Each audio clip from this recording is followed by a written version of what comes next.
Okay, and it worked. We're back. What's up, boys? We're back. Oh, With it worked. another the podcast. Ever. Yeah. I was like going through my library to see if I had to host it this time. Well, anyway, what's up, Mr. Greg Punk? Oh shit! Hold on. A Durka. How the fuck do I do Jihad this again? Durka. Oh, right. Damn. You know, I need to see that movie. That's a Trey Parker, Matt Stone Yeah, I thing. haven't seen it. I haven't seen any of their movies other than South Park. Orgasmo was pretty good. I heard some of the older ones are rougher, like Cannibal. I don't think I've ever heard of that one, like at all. It's this one about some guy that had gotten lost on a trip with people, and then when he came back, he was the only one, and then they like believe he was a cannibal even though he was denying it. And then, but it's like based on a real story where like you don't actually know, but they're telling it from their what they wanted to satirize it as. So, I gotcha. I heard of that one. There's Orgasmo. There's I mean, are there any other ones other than this one? I think there were like a few more, like maybe one or two more. Oh, Basketball. Yeah, that's the one I never got around to seeing. Yeah. You know what I did get around to seeing yesterday? I got around to seeing it because I was on a plane, and that actually kind of sets me up for what I was going to talk about here. But I actually saw, do you know Superhero Movie? Yeah, I was going to ask, that's like in the same franchise as like a Scary Movie and all that? It's actually not. It's the one that they didn't do. It was actually different creators. Then no. But this one had Drake Bell. Oh, I didn't even know he did anything besides. Yeah, well, he did Drake and Josh. Of course, that's what you mean. Yeah, that's the first thing my mind went to. Yeah, exactly. That's exactly what my mind went to too. He didn't do any didn't he do some like Spider-Man voice acting in a cartoon? I thought he was set to play Spider-Man in either the play or one of the movie reboots, but then they didn't do it. Yeah, definitely before before the legacy of Drake and Josh solidified. Yeah, exactly. And then it was he became washed up, of course. Right. And so they're like, well, nobody even knows him anymore. It was actually a pretty funny movie though. Well, have you watched Airplane? Is that's the older one, right? Yeah. No, but I've seen a few scenes from it. Okay. So when I first watched Airplane, it got some laughs out of me, but it's kind of just random, like slapstick and punchlines and stuff. And the jokes are somewhat well thought out, but still it's like, it doesn't really have a purpose to it. That kind of got to me a little bit with that.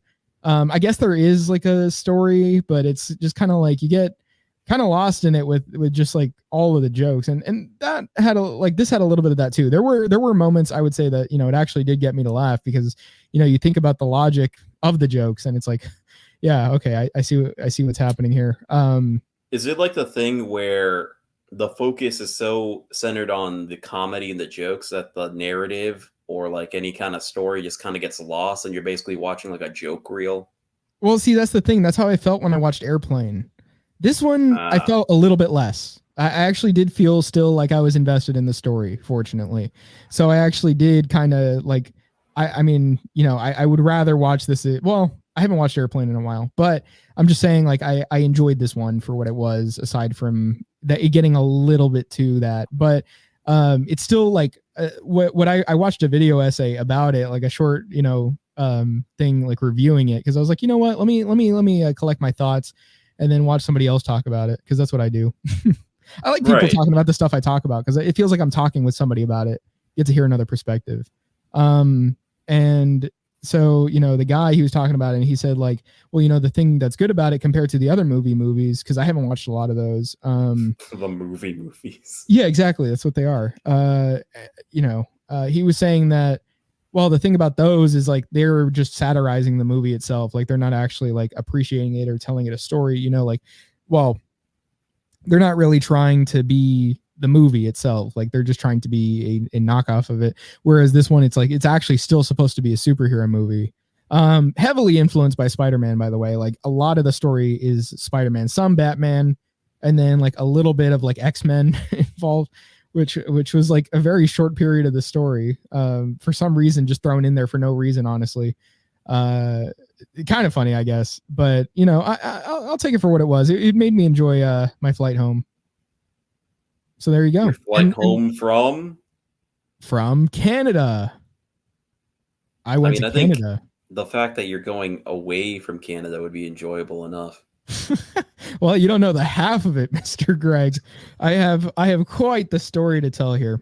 So here it is. Well, you know, it started kind of normal. I guess like a minor inconvenience at first, just because like there was actually nobody at the airport, like really, which was good, right? But then we went to like get the boarding passes. Well, they didn't print out at the station, so we went through a line and went to the person, and then he's like, "Oh yeah, you guys are good to go," because I guess there was like still a QR code or whatever on the phone where it's supposed to scan at the TSA line. Then the guy that's at the TSA line tries scanning it and doesn't scan. It's like he's like, "Oh no, you got to go back, man." I mean, I was like, they can't enter some sort of code or something. I mean, there's like a code on there. That was annoying, but we go back and look, here's maybe a bit of a foreshadowing if you're not going to pick it up just yet. But guess what? There was a couple in that line when we were back in at the second time that was really holding up the line. And it was actually an Indian lady. And she was arguing because she hadn't paid in advance for her carry or for, well, it's I guess check bags. She hadn't paid in advance for the check bags. You know how much she was arguing over for 2 bags? $40. 20 each. I was technically right. Yeah, $20 each for each bag, and she would not let up. She was like telling her like, I need to speak to a manager. The lady she was talking to was like, look, I mean, it's not, you know, it's just the policy. It's like if you do it in advance, you save money on it. If not, you pay her. I mean, total. Do you know how much those bags were actually like each though? No. Like 65 each after the additional 20 each. She was arguing over $40 because she was like not going to have it. And so, you know, This is the first instance of Indians on this trip, and it won't be the last. And so, yeah. Well, see, that's kind of it's kind of the lesson of the story, honestly, if you think about it. But we get to the plane, go through or whatever. What really happens next is, I guess, the only relevant part, I suppose, was at the hotel. There was, I mean, the concierges were Indian as well. And one of the ladies is like, hold on. Could you, where exactly in that stain on the northern hemisphere were you located? Wagwan Delilah, what's it like in Toronto City? We were in Toronto. In Drakeland? Yes. We did see the CN Tower as well. Which is Drake sits on that for one of his albums. It's like that tall tower with the. Is it the one with Hotline Bling on it? I think you're thinking of a different Drake. The one that Views, right? Yeah. That's exactly it. Yeah. That's exactly. I know my Drake for that one song. Well, is Views on or is Hotline Bling on Views? It has to be, yeah. Oh, actually, yeah, it's actually right around that time. So let me see. It might be. Hold on. One Dance is on it. I need a One Dance. I don't think I've ever. Oh yeah, Hotline Bling is on it as well. Okay. You're right. You're actually right. I didn't even know that. I lost in the Drake trivia game, so you're more sus now. And so, yes, you get 2 free tickets to Epstein Island. What? With Harvey Weinstein. They're making it like one of those Sunday. Yeah, no, it's like Wheel of Fortune. Wheel of Fortune. You just got 2 tickets to see Epstein Island with Diddy. Explore the grand ventures of an 8-year-old. All yours. It's funny because I used to watch that as an 8-year-old too. Well, they were scouting for talent at that time. Damn. Good thing you didn't get caught. Have you? Exactly. Oh well, I mean, this is a Rick and Morty joke, unfortunately. But have you seen? You've seen it, right? I've seen like the show. Yeah. Yeah, like the first 2 or 3 seasons. Well, I'm talking. Yeah, exactly. So the one where it's like the cable episode in the hospital, where it's like, how did I get here? And it's some lady that's at like a weird face at the coffee machine, and she ends up on like a lamppost or something. She's like, "How did I get here?" Yeah, it's not ringing any bells, unfortunately. Okay. Well, anyway, the point is like there's this weird man running the show that supposedly, like, the implication is he abducts people somehow in order to put them in strange places. So the joke there being that you were watching it, Wheel of Fortune as an 8-year-old, you might have been one of the people they were scouting for as the talent for Diddy. That was about the time when Diddy was popping, no? I mean, hasn't he been around for like ever? Like since what's it called? Diddy's an immortal being. Another guy. Diddy's an immortal being. What's the other guy? Big fuck. Biggie. Yeah, that's the one. I was almost gonna say Big Smoke. Big Smoke. Yeah. I'll take 2 number 9s. Yeah. Yeah. I was like, where did I hear that? I was like, where is that from? Yeah. Niggy Smalls. Okay, so whoa. Yeah. I guess it's fine. You didn't. Is it the R? Is that what the defining thing is? Like you can say anything else but not the R? It has to be. I was going to say the whole thing without the R, but I don't know how well that's going to sound. So anyway, we get to the hotel. There's like some Indian concierge lady. She's like, unfortunately, we have run out of rooms and well, not run out of rooms, but like run out of like rooms with like the proper bedding in them. So I got this like fucking fold out mattress that was like honestly in width, like my arms were basically hanging over it. Yeah, it wasn't as bad as you think it is though for sleeping, because I woke up just feeling okay. I thought my back was gonna hurt. I was okay. So it wasn't too bad. But here's the thing. The Indianness doesn't stop, because the next morning, like there's this continental breakfast, right? A buffet. And of course, as a man who's refined, a man who does not want toxins in my body, what I do is that I see that at the egg bar, of course, what do you think they're cooking in? They're cooking in them damn seed oils. In a fucking squirt bottle. That plastic squirt bottle leaching in plastic into the seed oils. So it's terrible. It's a terrible sight. So you know what I say?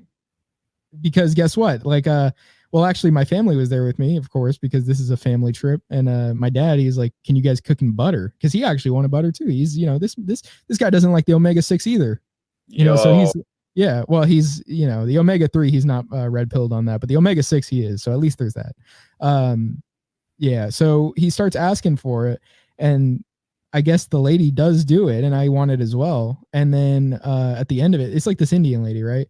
And she splashes it a bit, because she like basically cooks like in a pool of butter in these pans. So she's like flipping it in there and the butter splashing. And then at the end of it, she looks at me and she's like, "No more butter. It's too dangerous." And then like she expects me to laugh or something. I go, "Ha ha." And then I just go away. I'm like, she can't say that to me. I swear, if I see this lady again, she's going to cook it for me in butter, because that's not the end of it. It can't be. It can't be. I mean, I got the butter that day, but look, we'll get back to that. So, that's an A line, a storyline that we're going to get back to as we go to the other. It's too dangerous. What is that? Because it was splashing. Like she didn't like that it was splashing all over the place, but she put way too much. Just use less butter. Yeah. Well, she's not the brightest, but holy shit, that's so fucking retarded. And you would think the Indians, they like butter, no? They worship these cows. I mean, I think if there was a second container and it had cow shit, and I said cooking the cow shit, she'd be like, "Oh, of course."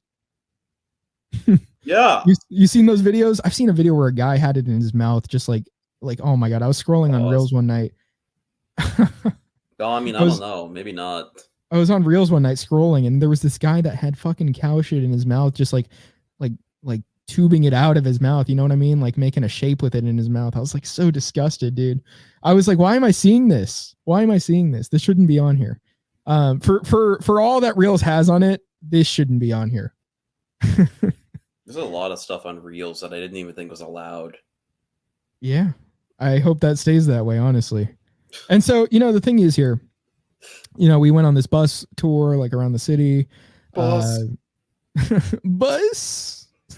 We went on a bus tour around the city.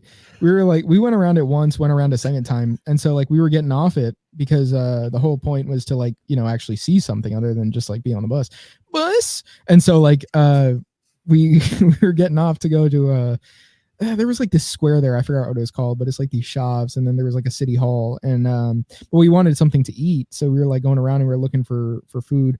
And what happened was, you know, Canada is a place where there are a lot of crazy homeless, right? You know, like and this is the thing, even more than here. We'll actually get to that as well. But the thing is, like, it's a lot different than here. Here the homeless are civilized, they have minds. Over there it's like, dude, like those homeless people are just insane. Like they are worse than NPCs. Those homeless, how do I describe it for you? Like they're zombies. They're living dead. I was gonna say I've had more than a few polite conversations with the local homeless man. Exactly. Here the homeless know what they're doing. You know, they're rational people. No, not so much. They're island people. They're tribal. Think about this. Think about this. So give me your money. Gosh, so you want to know? You want to know what happened? Yes. This homeless guy had it out. Oh. On the ground, lying down, dude.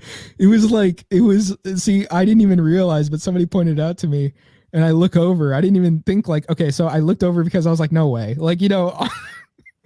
I was like, no way, and I didn't think it was so like blatant. He had his pants like down. Not rolled around his ankles, but like, you know, like as if you're at the urinal, except for lying on his back. And, you know, it was laying, you know, on his body. It wasn't like down, you know, under and tucked in. It was like on top of him.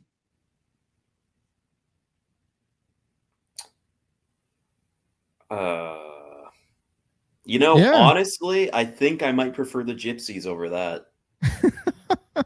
Maybe the Europeans don't know how bad it is. I've never seen something like this, even in like pretty much the worst of the worst, other than like a pride parade in San Francisco. I mean, that's the only place you'll see that in America. Yeah. That was quite something.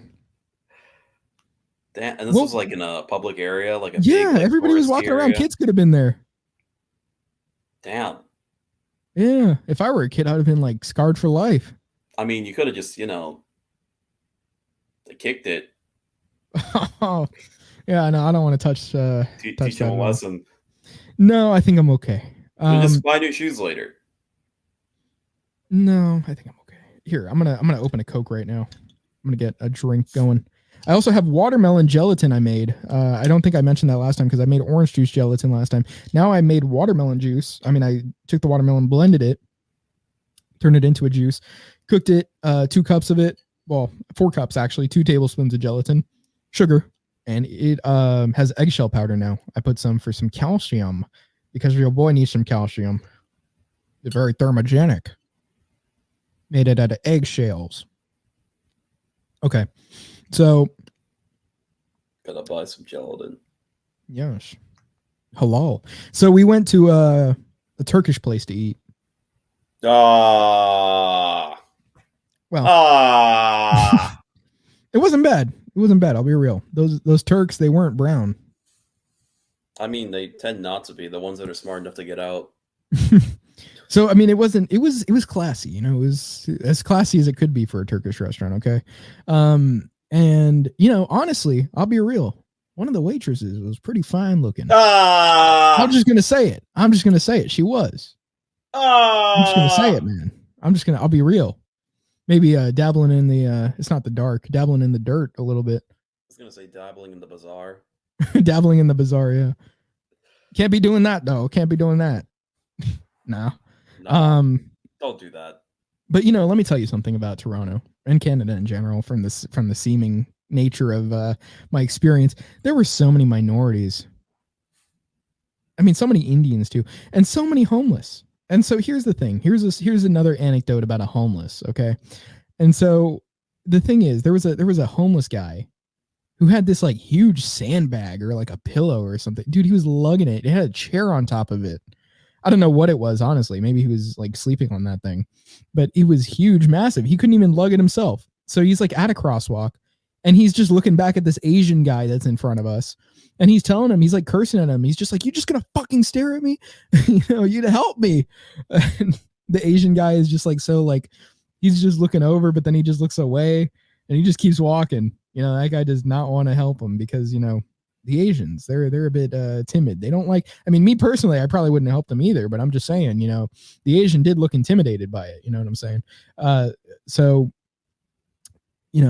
my dad actually does help him cross with the thing, but then the guy asks for more help after he crosses the street. He's like asking him to take it to some street down the road, and so he just says no to the guy. And but then like as we're going away, the guy's like just like, "You're a fucking asshole." Like he didn't just help him. I mean, he was a crazy guy. He had apparently like a bloody nose, so I guess he probably got in some fights over that before. I mean, it seems like he's quite literally asking for it. Yeah, pretty much. I mean, I don't know what he's on, but he was just insulting everybody that didn't help him, and then people that did help him, if they didn't help him more, you just keep cursing at him. Well, if I ever had any inkling, any ounce of like brain damage for like half a second that made me think, hey, it'd be a great vacation idea going to Toronto. It's gone. It's not going to happen now. It wasn't going to happen before, but now it's just impossible. There's no possible way I would ever step foot there, even for a connecting flight, because I don't even have to do that. I can just go to the northern U.S. for that. Yeah. I'm not saying I was the one that planned it. It's okay. So aside from the homeless and the Indians, it wasn't terrible, but man, that those parts of it were not good. So here's the thing. This was same day.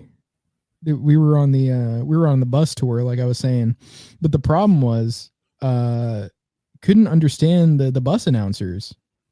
Like the Indian one. Well, I think this was okay. If you look on your right, exactly. You'll see. Exactly. Well, we did one the day before and this day, but I still couldn't understand them. And they were like, yeah, like I was saying, it sounds like, "Hello guys, today I am going to help you install Microsoft 2007 for Windows."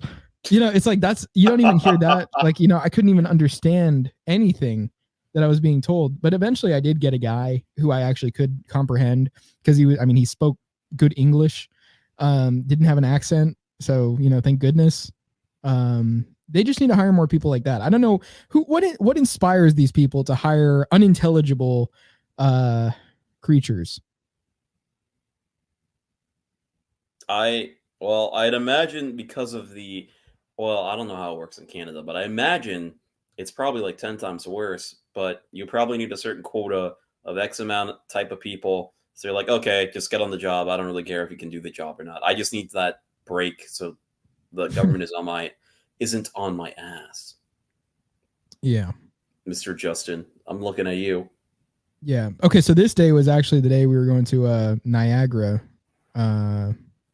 Is that how you pronounce it? Oh, wait, hold on. I think I skipped over a little bit. Oh, yeah, I see. So, okay, so the guy like with the pillow, that was one day we were walking somewhere. The next day, oh yeah. Oh, I see. Yeah. So the Indian bus announcer was later on in the second day. Now earlier on, I was at the subway station because we were going to Niagara. So I was at the subway station to get on a subway. Then from there, get on a bus. And on that bus, I couldn't understand still. But before that, I was on a subway. So in the bathroom of the subway station, I was in there. I went into the handicap stall because that's the one that's available. I got out. It seemed like there was somebody waiting on me right outside. I get out. There's another homeless guy in the subway station bathroom, right? With a bunch of shit. He goes into the bathroom, closes the door. I see in the mirror, looking into the stall from my angle, I see him on his knees and his wrists. He's on all fours in the bathroom. Doing what? I don't know. Is he trying to shoot the poop into the toilet? I don't know. What the fuck? Yeah, I'm not sure. These people are ill. They really are. I just like how does it get to this level? And how is it the case that like they're like this, but then the other homeless people, like the ones here, aren't like that? Like, and most of them aren't. I guess it would have to be a matter of policy. And culture. How does this turn? Yeah, I'm saying it's like, how does that turn people into this? You know, I've got a buddy of mine who lives in Canada, and every now and then he's talking about how much he hates the way Canada is right now. And part of me is always talking about, well, it's Canada, so I don't Yeah. give a shit. And then also the other part of me is like, well, it can't be that bad. He's probably just, a little too I don't know, doomer, I guess you could say. But I don't know. It's sounding pretty bad right now. Dude, I didn't think it would be this bad. Just for context for the audience, I actually told you, like, when you told me you're going on this trip, I was like, oh, bro, it's going to suck. I didn't actually think it was going to be that bad. Like, yeah, damn. I don't know. I mean, like the trip overall, like the sightseeing was good. Okay, I'll tell you that. Like that, seeing Niagara, seeing all that, great. Like, I mean, love Niagara. The CN Tower is pretty good too. Seeing like everything because they had like this like glass floor you would look down through. It was pretty cool. Going even touring around the city on the bus, aside from the Indian announcer, wasn't bad. Like if it had been somebody that speaks like coherent English, I would have been fine with it. Like the weather was pretty good. Like all of that, everything except like the Indians, the homeless people. I mean, like it's seriously the minorities and the homeless are the biggest issue. I was gonna ask what the weather was like comparatively. A lot cooler. I mean, it got a little hot during one day and then it rained, but it wasn't that bad anyway. Like it was an intense rain. So honestly, I mean, yeah. I was expecting. I mean, go on. The only problem is that it would get so cold during the winter, but it wasn't getting cold like when we went. It was like perfectly normal temperature. If it was like that here, I'd love it. Like the way it was right at that point. Yeah, because I you think Canada, you always expect, or at least me, I always expect a frozen hellhole. I guess it's kind of well, no, that kind of works. Depends on what kind of hell you're talking about. But anyway, since it's during the summer and it's ridiculously hot here, that makes sense. Exactly. Yeah, so after Niagara, because it was pretty good there, we ended up splitting up because we were trying to find information about where the next train was going, right? Because we actually took I guess it wasn't a subway, even though it like seemed like a subway station the way we were getting in. I guess it actually was a train. So I suppose that's what you would call it, even though I don't know, kind of wonky the way it was organized between the way you get on and then the way the station is. But I got a call because it's like they made an announcement after we had already split up that like, oh, this is where it's going. Okay, so we're good. So then I get a call from my dad. He's like, all right, it's like you can come back to us. And so I noticed that when we had been in the other line before we split up, their line had a lot of Indians. And the lines I was seeing near me now, I'm like, they don't have a lot of Indians. So I ask him, I'm like, okay, well, how many Indians are in your line? And he doesn't answer me. I'm like, well, how many? It's just a simple question. And he just doesn't tell me. He wouldn't tell me. So I get over there and I'm like, what was that? It was a simple yes or no question. And he's like, you're serious? And I'm like, yes. And he's like, what do you mean? Like, why would you say that? And he really didn't believe me. He said, we're all equal. And I was like, that's not true. It's like, well, it's just a fact.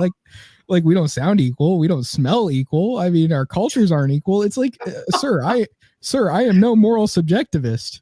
It's just because you want to be all nice and everything doesn't mean it's true. I mean, come on.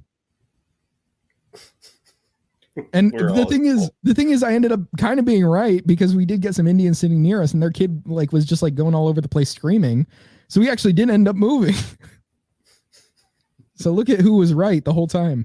And we actually ended up sitting near more like Asians and we were fine. I like the Asians. You can't go wrong with Asians. Honestly, if all the Indians were just replaced with Asians in Toronto, that would have been a perfect trip. Bro, nothing would change. You just get like more Vietnamese shops. It's basically hello. I show you how to. By the way, I show you the city. I show you the city. I've recently come to the conclusion that it seems like in the general U.S., the most popular. There's probably like a statistic about this, and I might be entirely wrong, but it seems like generally the Vietnamese are by far the majority of the East Asians that we've got in our land of the free. Well, that's probably why everybody that's going out with, they got yellow fever. That's why they're always getting the Vietnamese girls. That's the first thing. That was a smoking gun where I was like, what is with all these Vietnamese people? Like, you like, hold on. It's one thing to have like a yellow fever, but it's another thing for it to almost always be a Vietnamese girl. Whenever I'm talking to anybody that's in that kind of scenario, it's like, oh yeah, my Vietnamese girlfriend. Oh yeah, I was talking to this Vietnamese girl. Oh, this Vietnamese girl in my class. It's like, bro, where are all the Koreans, the Japs? Can I say that? I'm gonna say it. I said it already. It's over. A Mongolian, even like, it's all Vietnamese. What's going on, bro?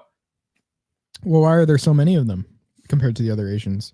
I imagine the war. I guess. But what about the Koreans?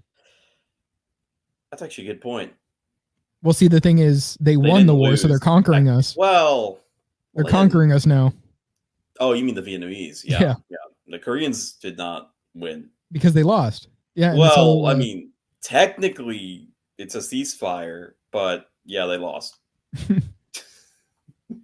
Well, I'll tell you what, half of them really lost. Yeah. Unfortunately, that really sucks. Korea. I mean, like, I get, like, the whole career thing she has going for her. So who knows, like, how many of her stories are exaggerated or not? But I can't imagine it's any good living there. Like, I'm sure, like, the level of poverty being described is pretty accurate. Because I did get an Uber driver on the way back who's Venezuelan, and he was talking about the level of poverty they have over there. Dude, it's terrible. Damn. Yeah. Rip Venezuela. Yeah. So day 3, all I have to say about day 3 is the eggs, man. So here's what happened. I told the lady butter, but I didn't see her add butter into the pan.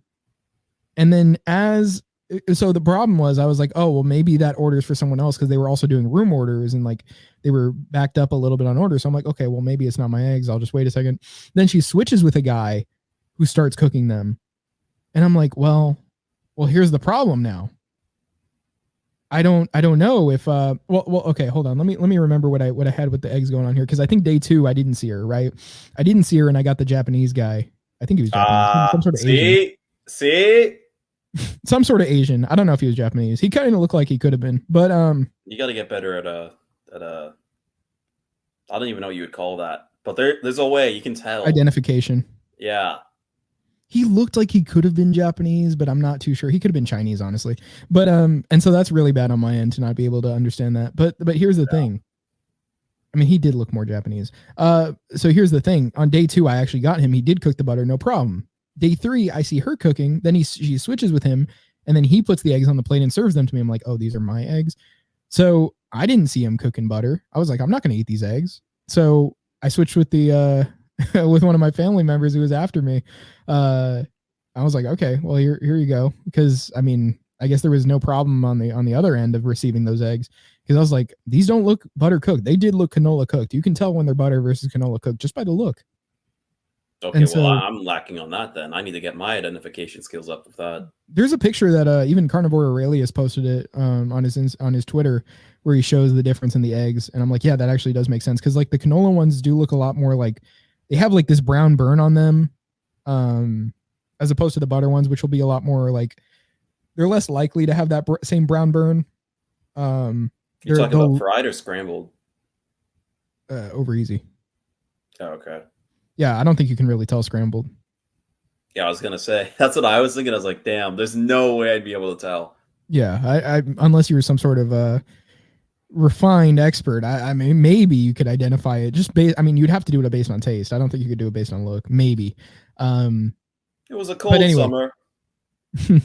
With the canola oil ones, you have like it could be brown on the outside, like extremely brown, and then like on the bottom it'll probably be more brown as well. Like wherever the egg is actually cooking, it's gonna be a lot more brown, as opposed to the butter, where it doesn't stick to the pan. So it's like, and also it doesn't have that same, like, I guess the temperature difference makes it so that the, like, I don't know if it's just the temperature difference, but also the oil it's cooking in obviously is changing the way it's cooking. So the butter ones will oftentimes have, like, if anything, be not the same like darkness as far as brown goes, and then they'll just look more, I'm trying to think about it, like not rubbery, but the texture does look different. Like they have a lot more of a softer look in the texture. Like the canola ones look very like crispy. The butter ones look a lot more like Like you eat it and it's like the egg texture that you would get if you were to like boil an egg almost, but not really. Not like the same, not like dryness, but like it's still like succulent, you know? No. I'm talking about the whites. whites. I'm going to take your word for it. I'm talking about the whites of the egg. Okay, well, anyway. So I didn't see that. I ended up just switching, and I'm like, okay, well, she clearly just ignored me. But guess what? Day 3, I didn't really even write anything else for day 3 in notes as far as just talking about anything. So pretty much we're just going to go straight back to the next day, the last day. Here's the thing. I tell her butter, and she tells me no. Have you ever had someone tell you no at a restaurant or when you're being served?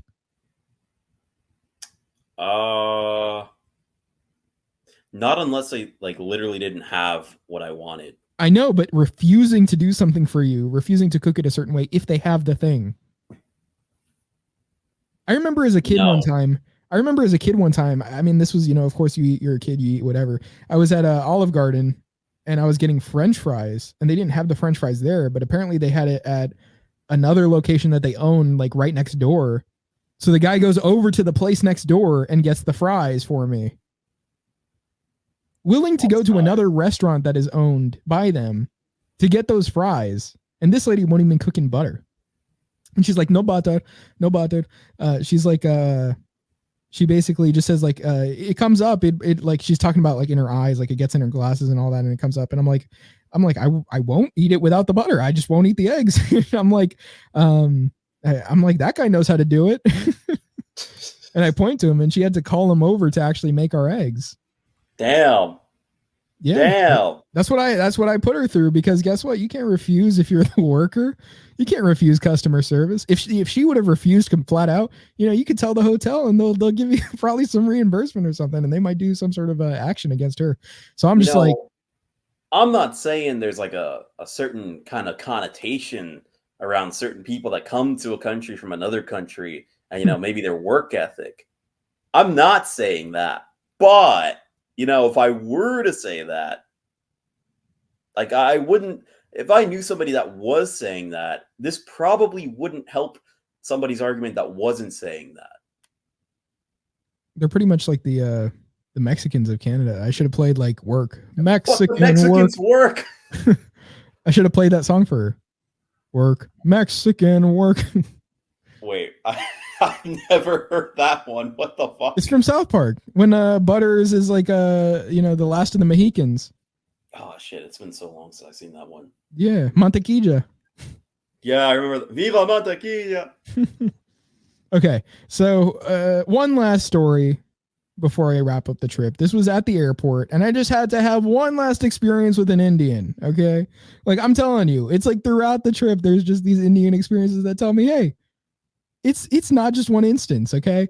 So there's this like guy doing scans at whatever their version of the TSA is. And he goes through like a series of instructions saying like, put my hands out. So I don't know why he was scanning my hands. What am I going to put something under my hands? He was like, like pull your pant like above your like ankle. Huh? Cow blood. Yeah, of course. He needs to find that so you can make sure I don't take it into the country. He's like, pull up your ankle, whatever thing. He's like telling me different things. And then he's like, pull up the zip. But he says it like that, pull up the zip. I'm like, what? He's like, pull up the zip. And I'm like, oh, you want me like, cause I didn't even realize my fly could have been down. I was like, oh, you want me to pull it down? Like, I'm more worried about what this guy wants to see, at this point. Yeah. And then again, he's like, pull up the zip. And I'm like, oh, and then he's like, Jesus Christ, man. He's like flipping out. I'm like, dude, I can barely understand you. I tell him that. I'm like, what the hell? Like, it's like, why else would it, and he made it sound like it was part of the instruction. So it's like more so it sounded like a security thing. So I was like, oh, he wants me to pull it down. Like, I don't understand why this is part of the process, So, of course. But then, apparently some lady afterward was saying that like, cause somebody else overheard it, that apparently she was telling him that like, if she had asked me to do it, I would have just done it. I don't know if it's because, she was a woman or just because she spoke. I mean, I think it's because she just speaks better English. But yeah, I should have, honestly, looking back, I was thinking like, I could have been a little more brutal to that guy. I was thinking I should have said something like, settle down, Pajit. Honestly, if I thought of it in that exact second, I would have said it, because I mean, fuck this guy. Why would you get that angry about that? Exactly. And he didn't change the phrasing at all. And I've never heard it called a zip. I mean, like, who says zip? I mean, you could say zip up. Oh. But no, he's like, pull up the zip. Damn, we're gonna really have to do like an episode of like praising Hinduism or something after this. I love cows. I worship cows. Cows are beautiful. I mean, so I think I brought this up before, but like there was that one time. There's only been like 1 or 2 times where I've been through any kind of airport security and there was some kind of issue of any sort. Because I'm a good noodle. I follow the rules and I know my place and all that. I'm a swell guy. I'm a great guy. You know, just when I get my that's a reference no one's gonna get. But anyway, it was the one time in like French TSA, I guess, whatever. Speaking of the French, but anyway, I had like the cologne or whatever in my bag, and I wasn't supposed to have it. So she just like she took it out of my bag, showed it to me, looked at me, and said no. And I was like, oh, come on, like trying to like sweet talk my way into getting it still. And she's like, no, and she just threw it away. That's it. There was nothing else. There was no God damn it, man, like nothing like that. Yeah, exactly.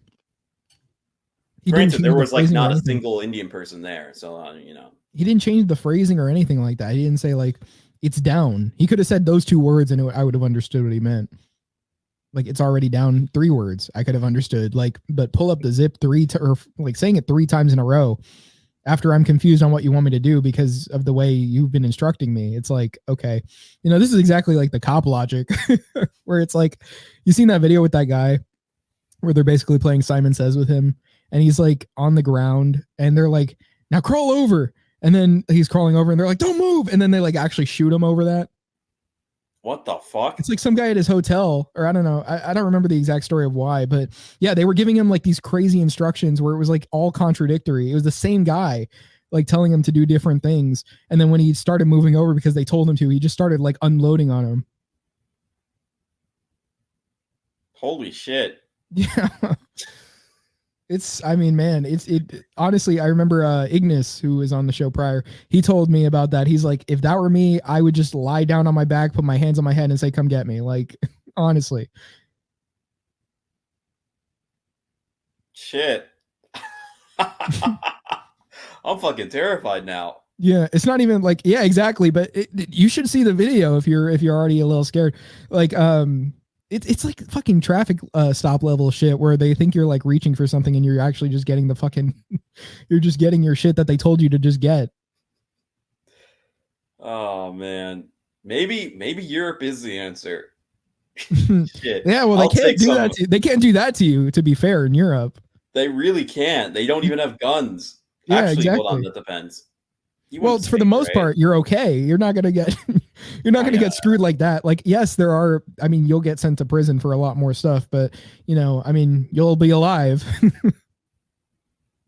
I remember when I was walking around in like Madrid, but I think they were specifically like in front of museums and shit. They had fucking like automatic weapons. I was like, oh shit, what's going on? They really don't want you going in there. Yeah.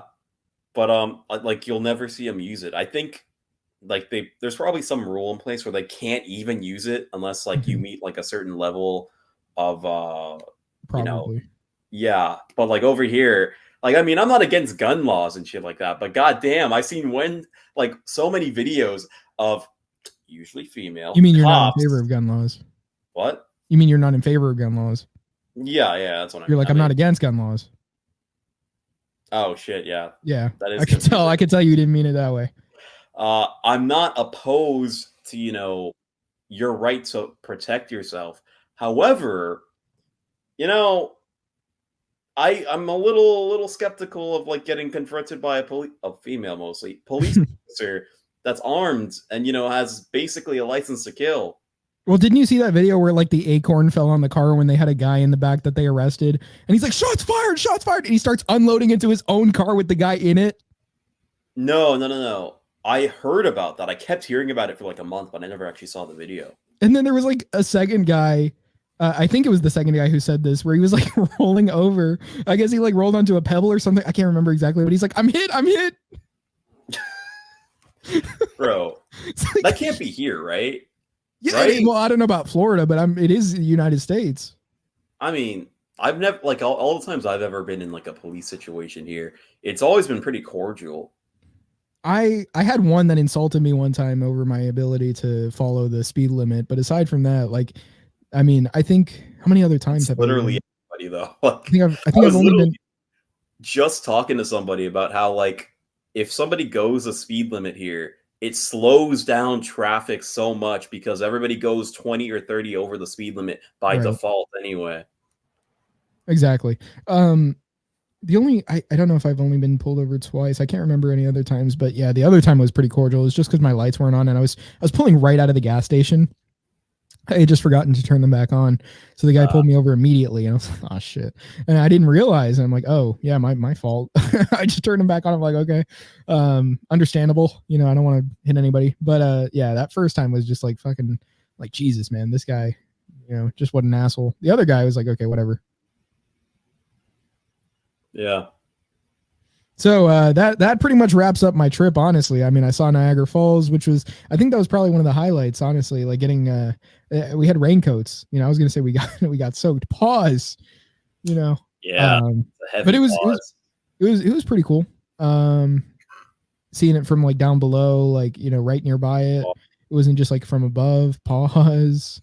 The CN Tower was pretty cool. I like seeing that view better than because we went to a different one was like Skylon Tower, but that one you can't see from like you can only see outside from the side of the window, and there was no rotating. You can't really see from below yourself. So the CN Tower having that was pretty cool. Seeing the city was nice. I had gone to a bookstore at the last day where there was a lot of leftist literature there. Which it's not even like one of these stores where they're trying to make themselves out to be like that. It was just one of those resale bookstores. So it was just a normal bookstore, and there was like a bunch of like queer theory and like stuff like that all over the place. There was like, I mean, there were normal books as well, but I mean, there was just a bunch of that shit. Yeah, that sounds like Canada for you. It's weird how much further down that path they are than the US. Yeah. Even though the US isn't exactly great in terms of that, but still they're like 10 years ahead of us. Yeah. I mean, Australia is pretty bad too. I heard Australia was bad in terms of like the authority thing, not so much the like progressive thing. Really? Yeah. Well, I was thinking about that because of the COVID stuff. Because I heard they were like beating the shit out of people for going outside their house and shit. You saw those camps they had people in, right? Well, what? Yes, there were people like they were found to be like if they tested positive or if they suspected they were positive, they and I think even the people that were just coming back in, like they were putting them in like literal camps where they couldn't leave like their doorstep. They had to stay inside. Like there were figures outside of the like these houses they would put them in. They're like, you can't come out. She's like, oh, I just want to do like laundry or something, or I can't even remember what it was. He's like, nope, not right now. This is not your time.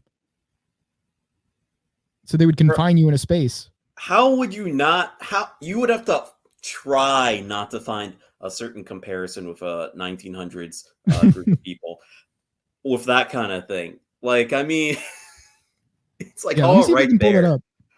Because there were people that didn't even believe it was happening, and there were videos about it coming out from people that were there. I remember telling people about it, and they're like, "Oh, no way, that's happening." I'm like, "There are videos."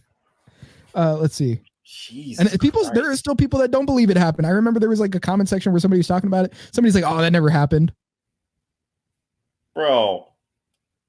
Like I remember even with during that time period, that's when I started watching Cold Ones, and for a while they had to stop. They changed their whole format to like not a podcast basically because they couldn't get any guests over because of like Australia being so strict with like international travel and all that. But pretty much everywhere else was kind of past that by that point. Let me see. Whoops. Present button is not Shit. Okay. I meant a long form media thing. Okay. So, well camp. Well camp quarantine facility. Yeah, that's what we'll call it. how the gold standard quarantine facility. It's a daily routine for all staff in the international section of the Howard Springs Quarantine Center, where millions are being held. So every single day, all of us, clinicians and on-ground support, meet in the morning and the afternoons and have regular training. Proper use of PPE is a key feature of the center. Yeah, so this is like literally just a video celebrating it. Let's see if we can find. Yeah, we'll see. They have you in these houses like that. Holy shit. And you can't come back out unless they tell you to. And then there's these people in these suits that are the ones that like aren't even going into. I don't even know if I don't think they're going into the place you are. I don't know if they go in there to clean it or what, but they're still there just talking to you from your door. National arrivals, about 3% of whom have. Oh, yeah. So they do that for testing. Like, look at this, man. She comes out onto her porch to get tested and has to go back inside for the rest of the day. Of the virus to make sure staff don't carry it out of the center home, their biggest personal fear. Oh, yeah. Give me that hot tour. Control is managed in the international side of Howard Springs is that staff from different sections don't go into other areas, so there's no crossover between isolation and the general population. Jesus Christ, people freaked out over this thing. Increases fatigue risks, particularly for staff who've recently moved north. Coming up here. There's also I feel so bad for the South that had to, or for the residents that had to come all the way up north to jail people. Jesus. Of providing 600 sets of 3 square meals a day safely. Once we've packed all this, we go on site and then we get a. Let's get you that endotoxin lettuce, that phytic acid and glyphosate covered tortilla. A swab test done at 4:30, all 20 plus. Eat your slop. Staff members.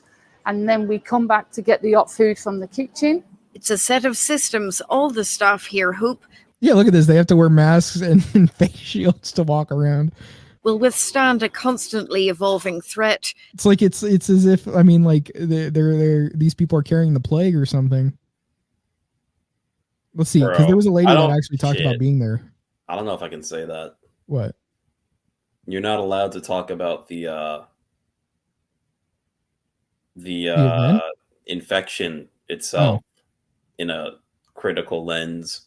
Oh, I see. So I'll just that virus that was so deadly. It makes sense why they would keep people in these camps, just to make sure that nobody else catches it. Because if even one person catches it, it's over. It's the end of the world, literally. We cannot even have one more COVID death because that's actually a huge problem. Okay.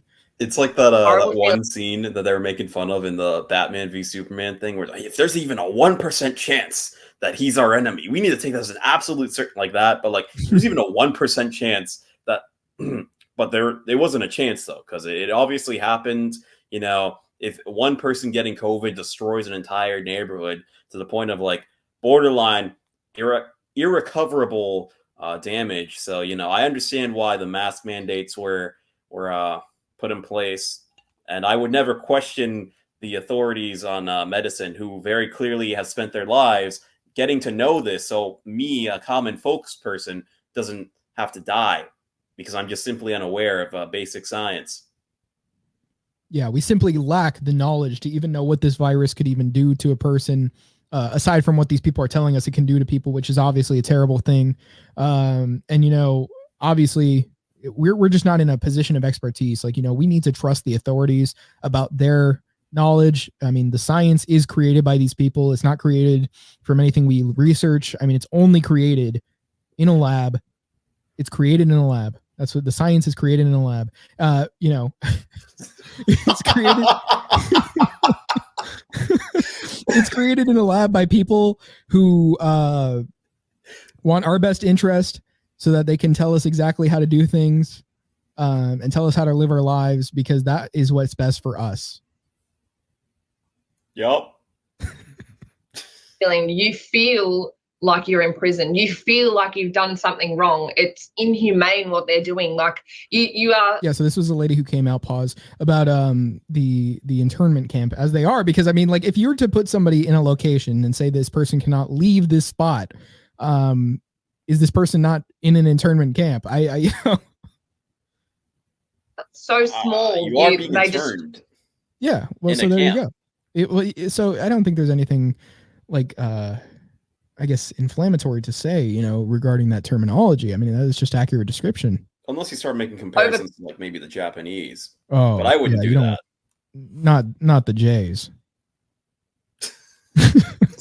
How you're literally nothing. It's like you do what we say or you're in trouble, we'll lock you up for longer. Yeah, they were even threatening me that if I was to do this again, we will extend your time in here. Yeah, it doesn't even matter if you're infected. We're going to keep you in here. Wow. That's, well, they probably knew something we didn't. So, Yeah, well, I think it's disrespecting authority figures actually gives you COVID, if you didn't know. Researchers have found that people that actually go against the mainstream narrative on the COVID are more likely to acquire it and die instantly. Yeah, no, I mean, as soon as you decide to do it, you actually contract the virus. Work and got tested for COVID. He had a little bit of a cold. He tested positive. He got put into this quarantine camp. And then we went about our days as normal. And then the investigators starting to knock on our doors and stuff like that. So then what actually happened was I had investigators come. I walked out the front of... Just to interrupt you. So how did they investigate you? Were you part of a contact tracing? She had to go into the computer to hear. Well, it's actually because of the loss of hearing by being infected. You don't want to do that. Exactly. Kind of list? Or? So what they did is how they contacted me was I have a scooter and they ran my number plate and they ran the number plate. You have to have a number plate on a scooter? Does she mean like a moped? That might be it. I was like, I to put it on a scooter. That existed over there. Yeah. Well, to be able to toast bread in your toaster, you have to have a license, man. You have to have permission. I was just thinking about this too. It's funny how that's the meme for the UK, but the UK is still comparatively way better than Australia. I don't even know how that's possible. Is voting compulsory in the UK? Yeah. Well, no. Because it is in Australia. I don't think it isn't. No, I know it is in Australia. I don't think it is in the UK. That's the thing. They force you to vote. Why are democracy's so good you have to be made to engage in it. What is I don't understand why they in particular are so aggressive on the authoritarian stuff. Them and Canada to because it's your civic duty. They're just making you exercise your civic duty. I heard you get a sausage afterward. Well, you sure do. You get them after every election. A big old sausage. That's what you get. And seeing the footage that I was with the person who had tested positive, and that's how they knocked on my door and knew where I lived from running my number plates. Okay. So then do they call you up or did they come straight to the house or what happens next? Yeah, so they came straight to my house. I didn't get a call or anything. I literally walked out the front and it was two undercover investigators. And they said, "Oh, do you know so-and-so?" I said, "Yes." They said, "Had you been with them?" And I said, "Yep."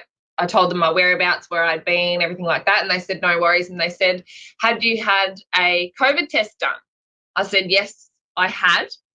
When I hadn't, just because I was so scared of in the moment and I've been... Oh, she lied. She deserved it.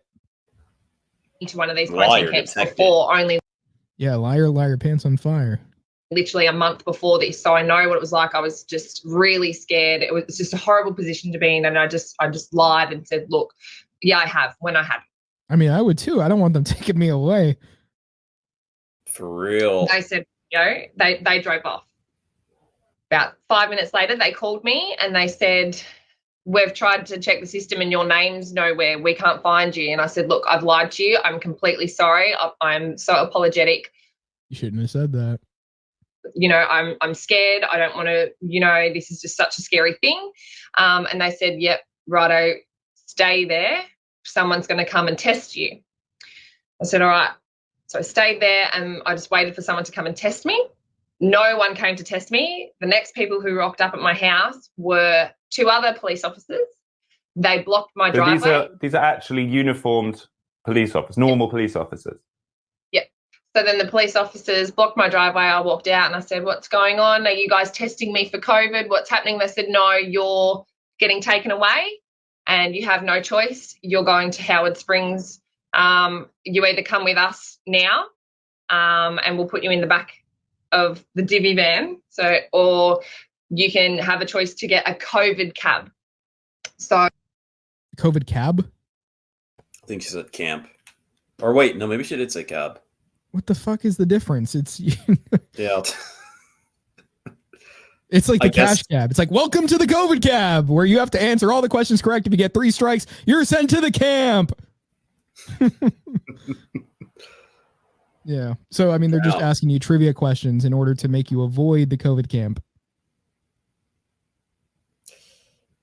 Damn. And then at the end of it, you get a double or nothing bonus question. If you lose, you have to go to the camp for twice as long. But if you win, you get immunity next time you get tested positive. I'm still kind of confused though. Like Canada, I kind of get. I kind of know why that's the way it is, but maybe it's just because I don't know much about Australia. I don't get how Australia is the way they are, and yet Britain is still relatively kind of all right. Yeah, didn't they send all like the criminals to Australia? So shouldn't it be like these people actually don't trust authority? You would think so. You would really think so. Yeah. I don't know. So, of course, I chose the COVID cab because they said, well, if we're to take you, we're going to hand you a $5,000 fine. So, of course, I didn't want that to happen. Wait, so why do you get the choice? What's the difference? Well, you just choose to take a $5,000 fine or not? What? Bro, what the fuck? Maybe it's because they're so close to China. Maybe that's it. So I just said, look, I don't consent to this. I don't understand why I can't just self-isolate at home like a lot of other people are doing. And they just said, we've just been told from higher up where to take you, and that's all that there is. Hey, we're just following orders. So Howard Springs just following orders is the biggest COVID. We're just following orders. All right. Just go with it. You're not going to like what happens if you don't go with it. Camp in Australia, isn't it? Orders. It's a huge network of cabins that is built to house potentially infected people. Hold on. Potentially. Can we just talk about the amount of money that would have been put into this to begin with? And this doesn't even fit a lot of people. I mean, look how big it is. Each of those like plots, aren't these just like the house spaces? Like only one person can even be in these things. Yeah, and the other thing is like, did they just build this that quickly? Or did they just kind of have this like ready already? That's actually a good question. Maybe they repurpose something, or maybe not. Because like, even though it's not huge, but it is still kind of sizable. This would take a while to build, especially if it's just like, even if it's just like a year in. Mm-hmm. Like maybe this was their Area 51. They were actually hosting aliens here before. Hosting them? Yeah. They're hosting like game shows, intergalactic game shows. Well, similar thing. Like they have to answer game show questions or else they get deported. From the planet? Yeah, exactly. And then they can never return. That makes sense. It would be Australia to do that too. Yeah. Yeah, so they are literally bringing in now hundreds of people that are of close contact or that have COVID. So it doesn't even matter if you test negative on your first test, your second or your third. They need to, because you're a close contact, you have to stay in there for 14 days, no matter what. So let's get back to this situation at your house. So these 2 policemen, what is the choice they give you exactly? Let me see if they have any clips of her actually being there. I don't know. Oh, yeah. I think they're going to. Yeah. This is what I was looking for. So it's most replayed for a reason. What's the person that came to hand me the notice was another police officer. So what's the go? So this, I'm going to give you a warning, yeah? It's an official warning that you have to stand above and obey the rules while you get, yeah? And we have to Go the rules again. I don't care. So am I allowed to go to the laundry? You're allowed to go to the laundry, but you got to wear a mask. Yeah. Yeah, righto. And you definitely can't go up the fencing route. But you're allowed to go to the laundry. Yeah. That's always been the case. Yeah. Right. So if I was sitting just here, which is right near the fence, why are these guys in a cabin that's right near the fence? It makes no sense, does it? Yeah, but you can't leave your balcony to go to the fence to talk to somebody else. That's just obvious. Yeah. So if I was Again, at it that doesn't have to balcony, make sense. There has to be lines everywhere drawn. Yeah. There has to be lines drawn. You know, you can't have all of your freedom. Okay, that's just unreasonable. Bro's fumbling over here. Bro's taking a look at the feet and he's not even making a move. That's what it was. He's like, lines, you gotta, you can't do that. Yeah. One of the lines is you cannot leave your balcony and you cannot go to someone else. Where it makes no sense or it doesn't seem right to you, that is the line, and that's what the law is there, and that's how it goes. Yeah. The law. What the Cho direction. There's a law that says Cho that. direction. Yep. There's a Cho direction. Yeah. And how the What is Cho? More like chode. Jesus Christ. behavior must be done, especially in this area because it's much more highly infectious and likely to have infected people. Yeah. Highly infectious when all of us. She's just got the dogs laying there, man, like on camera and everything for free. For free? For free? These in this economy? Ain't free. Economy? People are negative. So far, the risk is still very high. Yeah. Just while you're here, can we just do that? Otherwise, the next time it's a $5,000 fine. We don't want to do that. It's a $5,000 fine if what? If you breach again. See, the $5,000 doesn't actually cure anybody, right? They're just doing that to like really restrict behavior. That's the only purpose of it. It's like, the beatings will continue until morale improves. If I walk out onto that. Where's that from? I don't know. I've just heard it. I have too. Oh, carry on. Without your mask on, for no reason other than the laundry. If I cross that yellow line, saying that you've broken the rule, that I've broken the rule, I will be issued with a $5,000 fine. That's correct. Right. Okay. We could even do that now, but we're giving the warning first. Right. Have a chat with you because it's a big fine. Rather just do the right thing, yeah. Like I said, I'm not here to. We're all just doing the right thing, yeah. What the fuck? Yeah. Very insidious. Very insidious. Yeah, That's well, so there it is. Disarming, like hey, we're just doing the right thing, right? Yeah, dude. And like as you see, they literally force you to stay in that house for 14 days, not to leave at all, other than to do your laundry. I mean, and if it's not for that, you get fined $5,000. So there is no escape. Wow. Well, it's a good thing. When I was a wee lad, I was thinking about, hey, it would be cool to live over there. Pretty glad that didn't go anywhere. Well, you either get this or you just get killed by a giant spider. Yeah. Yeah. They're already it's a very big here. It's a very like backwards place, Honestly, opting to live around all those creatures is just like opting to live in the rainforest. Why would you want to do that? Because Brazilians. Well, that's exactly why you don't want to do it. I mean, desire is an interesting thing. Thick thighs, tall statues. Where have I heard that before? When the Europeans came off the boats and they saw that yeah. African ass. Well, that's the thing. It's not even African. It's like. Well, depends. It's something in the water there, bro. Oh, I'll tell you what it is. Silicone. Oh, all right. I gotta start feeding people silicone. It's like, bro, they all have BBLs. It's all of them, man. No, but here's the thing. The fact that it's called a BBL, a Brazilian butt lift, that means a standard already existed. Yeah. So something's going on there. What's all that? Yeah, dude, they're naked on their beaches. They're like, they got these big butts. Wait, what? They're practically naked on their beaches. They wear these really small bikinis. Oh, meant to like expose almost everything. Well, I mean, the French are just naked. Yeah.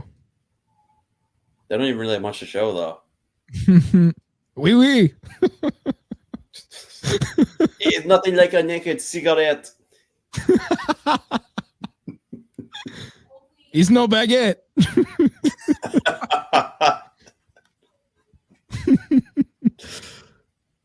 You must think I wine.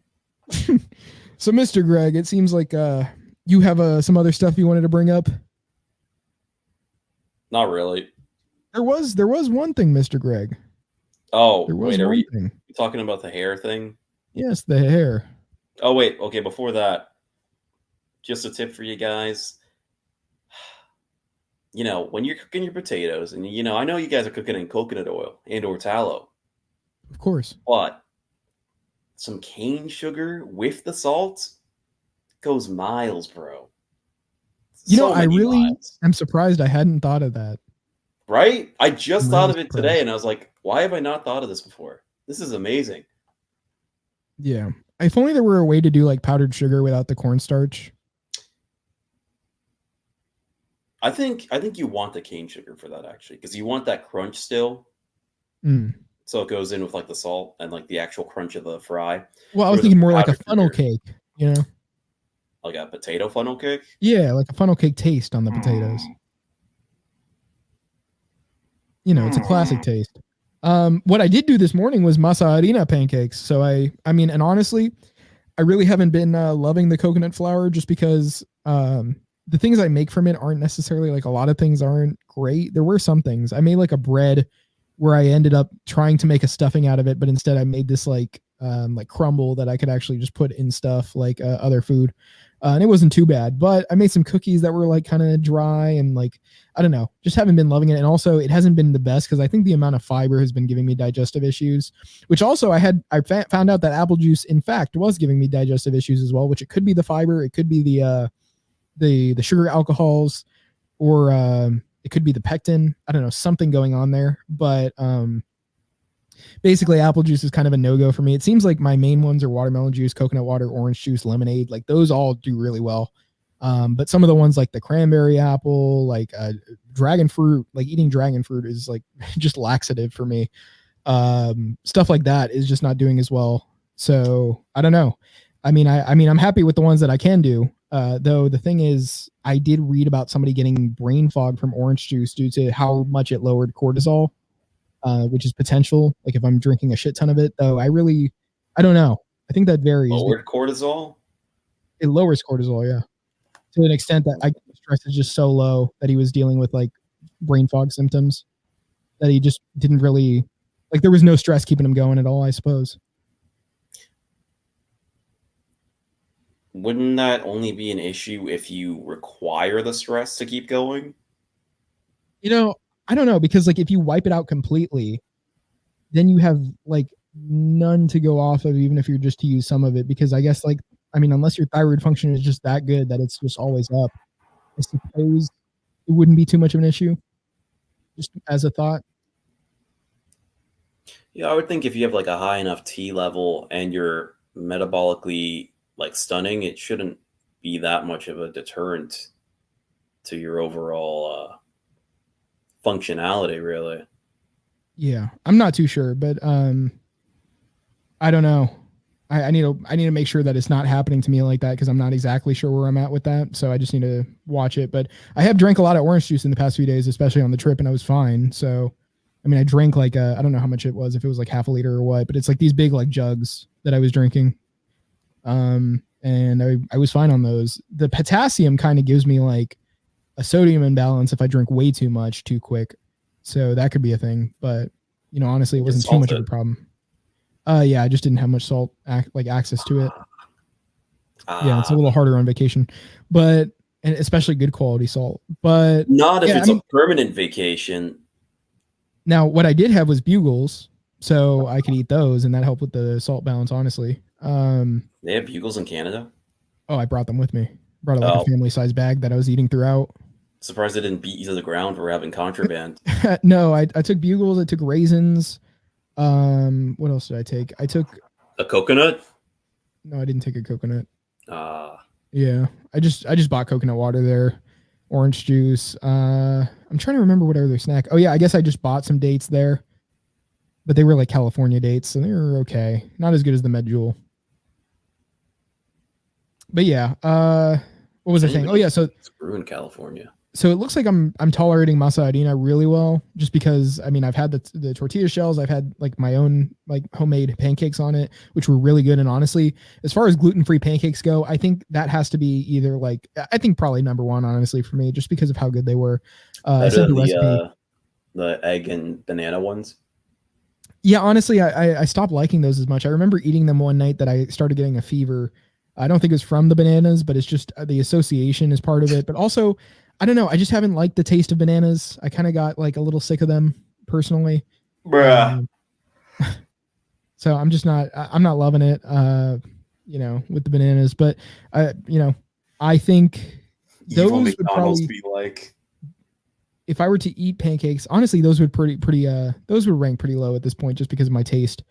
I would say the milk powder pancakes, even though they are good if you need food, I don't think they were in my preferred as far as what I was making, just because they were so rich and they honestly weren't too moist. So that was a little bit of an issue there. You want them to be moist. Pause. Yeah, exactly. So, but I would rank them above the banana pancakes.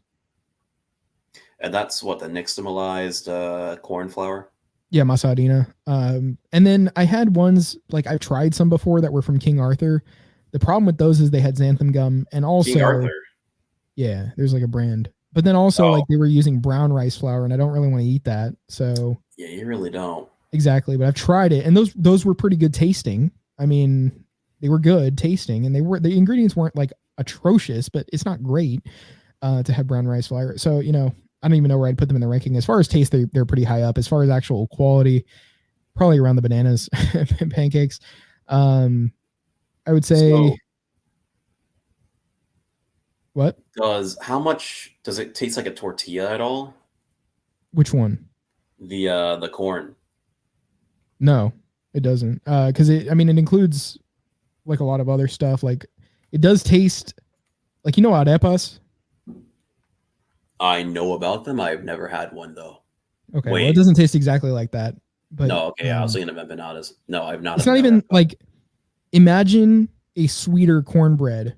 It's better than cornbread, I'd say. Like, imagine you just made cornbread. Well, okay, so but I'd hope so. Like, it's not. Well, do you not like it because of the corn flavor? No, it's fucking dry. Okay, it's not the dry. It's not. This isn't dry. This isn't dry. So, but imagine kind of that taste, right? Like the corn taste, but it applied to like a pancake rather than flour. You know what I'm saying? But the texture was great. Yeah, I don't know what you're saying. I'm gonna have to try it myself. Okay, well, the texture was great. I would say get some masa harina. Coconut flour is kind of like I said, just a no-go for me at this point. That's kind of been my reserve for flour-based foods, and I only ever use it for that mug cookie, which I would recommend you try. But I do think it was messing up my my digestive system a bit. I ended up making homemade sourdough croissants. Great, honestly, for digestion. I had no problem with them. Obviously like the phytic acid content is very like much lowered. So it's really not bad to eat at points. I mean, obviously like you do want to not really have much phytic acid at all to watch out for nutrient absorption. But honestly, like those did really well for me. I would say is like way better than the coconut flour, but the masa harina is probably the best just because it doesn't have that issue. Regardless, but it tasted great. Like I just wouldn't eat any like regular bread, but the sourdough stuff was pretty good. I have some like starter that I made in my fridge, so I mean every once in a while I make something with that just to have something. If you want to make something for other people or if you just want to enjoy something, not really much of a problem to use it. But the masa harina is probably going to be my priority as far as any baked goods, because I also saw a recipe on Recipes for like a brownie recipe, so I might make some maybe. I think wait, corn brownies? You could use it instead of coconut flour. Like they just say like, here's the alternative to coconut flour, and then they're like, because if you can't tolerate it, and I found out no, I can't. I mean, honestly, I found out a while ago that I couldn't, but I was like, maybe it was just the amount, and then I figured out no, it's just coconut flour. It's such a shame. I really like the coconut flour taste and texture. It's very similar to like regular flour texture too. Yeah, I really do think it's just a fiber issue. I think like the amount of soluble fiber is just a problem for me. Yeah, because I there's really no way can't to think of any other counteract that, reasons. though. I really can't think of any other reasons for that. I think, yeah, I just don't think it's worth eating. A very, very rare L for the coconut. Yeah, unfortunately. What was I saying? Oh yeah, there's a pancake recipe where you do like pancake. I found it on Recipes. It's a pancake. Yeah, pancake. I wonder what kind of people frequent Recipes. Yeah, I can't remember if it's the whole egg or just the egg yolk, but you use that, and then you use like sweetened condensed milk. I made my own with like milk and sugar, just left it on the stove for a half hour.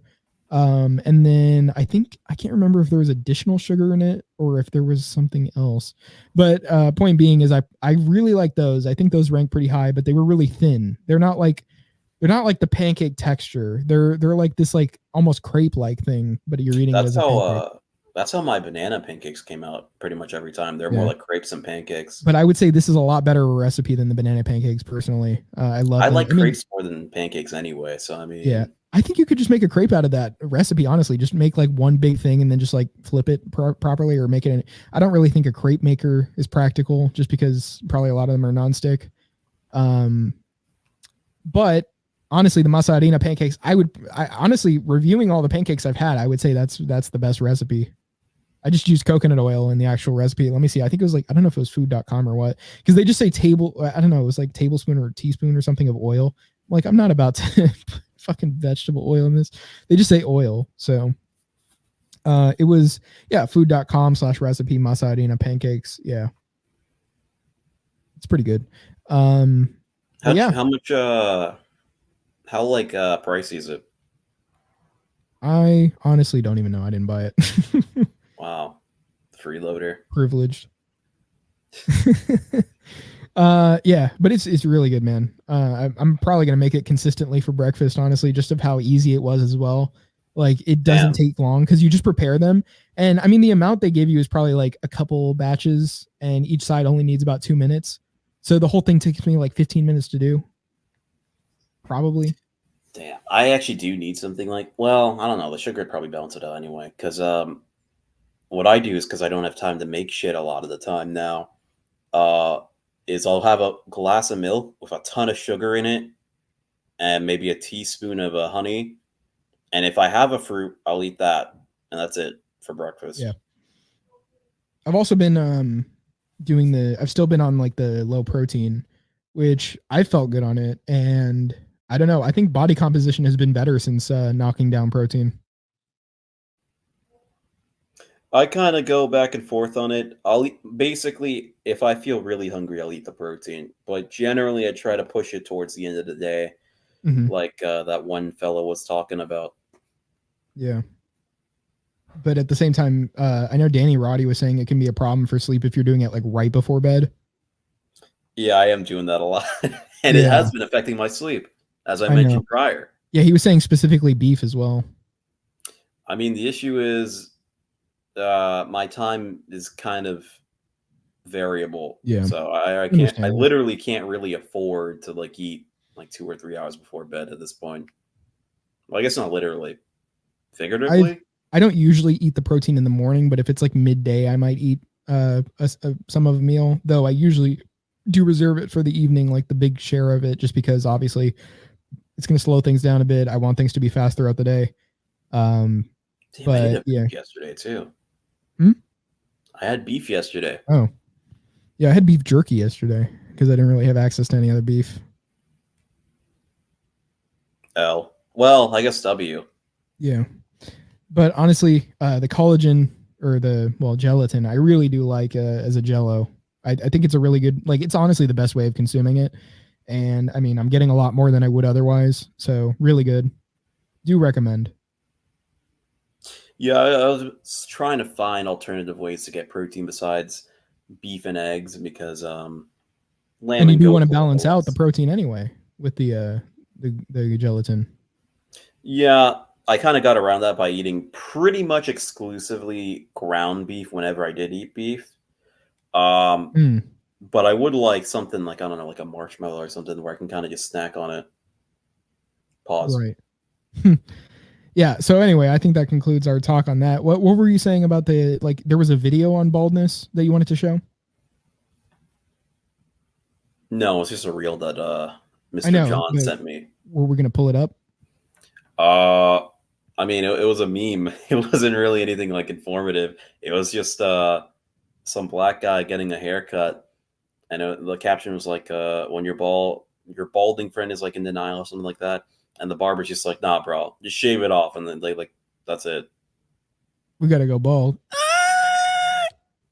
Basically. Yeah. Okay. So that prompted your talk about it. So did you talk at all with him about it, or were there just thoughts being stimulated on your end that you wanted to talk about? Nope. For the first one, I just kind of said it's all that literal chicken. Or no, I said it's unironically all that chicken. Is your friend, is he dealing with it? No, that was in response to the meme he sent. Oh, because of the African American gentleman. Correct. Yes. So but I thought we should probably revisit it because we've never really went in depth with it. And also, I've got a buddy that's dealing with it, and you said you yourself had some buddies that are dealing with it. And also, I need a refresher, quite honestly. Yeah. So I know I know a couple people. I have a cousin who's a little bit older, not even 30, I would say, somewhere around there, honestly. Probably early 30s or something like that. And also I saw your exchange with Ignis about that too. Yeah. So he's been dealing with it for a few years, but he's been on finasteride. I have another friend who he's not using anything, but he is balding. He said that he does have a vitamin D deficiency, which clearly would impact that. He is taking the thyroid that I sent him, though, he's taking desiccated bovine. As a powder. But the thing is, I'm I asked him the first time, I was like, how much are you using? He's like, oh yeah, I'm using a spoon. I'm like, well, you mean a teaspoon? He's like, no, one of those eating spoons. I'm like, man, that's a lot. It says a quarter teaspoon a couple times a day. And then I asked him, I'm like, oh yeah. He's like, oh yeah, one of those things. Cause I even told him before to use that little. Then I asked him after he was eating it, and he said he ate that much. And then I asked him again recently if he was still using it. And I'm like, how much are you using? He's like, yeah, just a spoon. And I'm like, well, a teaspoon. He's like, no, just an eating spoon. I'm like, dog. An eating spoon? Well, he's talking about the kitchen spoon, Why not just say tablespoon? He doesn't say that. But what I'm saying is that 3 different times I had made him aware of this, and yet every time I ask him, it seems like he's just spooning this thing like it's chocolate milk mix. Pause. Yeah, pause. So a lot of thyroid hormone being consumed. I don't know how long that package is really going to even last him. I'm surprised it lasted him this long eating that much. Maybe inconsistent, but yeah, that was just funny. I mean, it should help him as far as that, but you should not be eating that much of it, especially since it's primarily T4, just because that's the composition of the thyroid of animals. It's not like it's T3. So you can't just keep taking it without any of it turning to reverse T3. So you do need some T3 as well. But yeah, they're dealing with baldness. I have noticed that a lot of guys think it has to do with DHT, because there was even that one guy in that server, the Turkish gentleman, who was saying it was that, and I was like, no, that it's not really evidence that it's even that. It's falsely blamed for it being a problem of the prostate, or DHT being responsible for enlarged prostates and baldness and other effects, despite androgens, which are male sex hormones, being responsible for hair growth. So it's not exactly clear how it could be that androgens are primarily responsible, or dually responsible, I should say, or in both ways responsible for hair growth and hair loss. From what I've heard more plates, more dates. Derek talking about it. He thinks that DHT restriction, especially, I mean, I don't know if he means systemically or just topically, but I think he was also talking about systemic. But the issue is he's like, oh, well, we don't exactly know what is causing it. But it is an issue of the androgens, because people who restrict the androgens are seeing an improvement.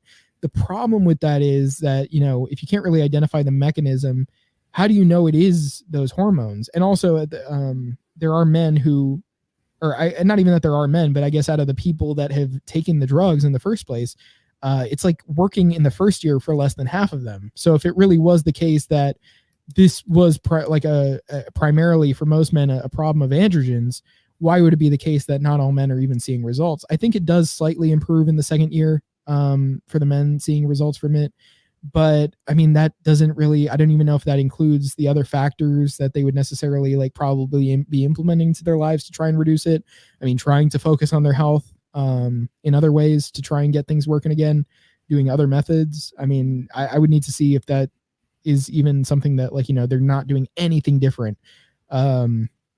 But even so, there's a significant amount of men that's just not working for. So it wouldn't make sense that, oh, well, balding is just DHT. Balding is just androgens. I mean, what is causing the androgens to do this? Are there elevated like stress hormones that are somehow also like responsible, or not even just also, but just, I mean, like, are you going to ignore the case that this could be the case? I mean, baldness is like, men who are bald do have elevated prolactin levels. They do have elevated stress levels. It could be the case that the testosterone is just a defensive thing, like a protective thing. Because I know for women, I was reading this woman who was in the Repeat Reddit talking about how her testosterone was elevated. She's on birth control. And they were telling her, well, look, I mean, like, because of the lowered progesterone, testosterone actually is the defense mechanism of the body trying to increase the progesterone again and trying to be protective of the body in this state. So just because there is something present, like, let's say just because there is, I mean, even like DHEA, another hormone, which is, you know, it's present more so in men who are balding in their scalp. But the thing is, it's again, something that's protective. It's not the thing that's causing it. So the issue there being is that, you know, these hormones, the way they're playing or interplaying, is more complicated than just testosterone equals more like baldness, even if it is the case that these men do have any different testosterone levels are elevated.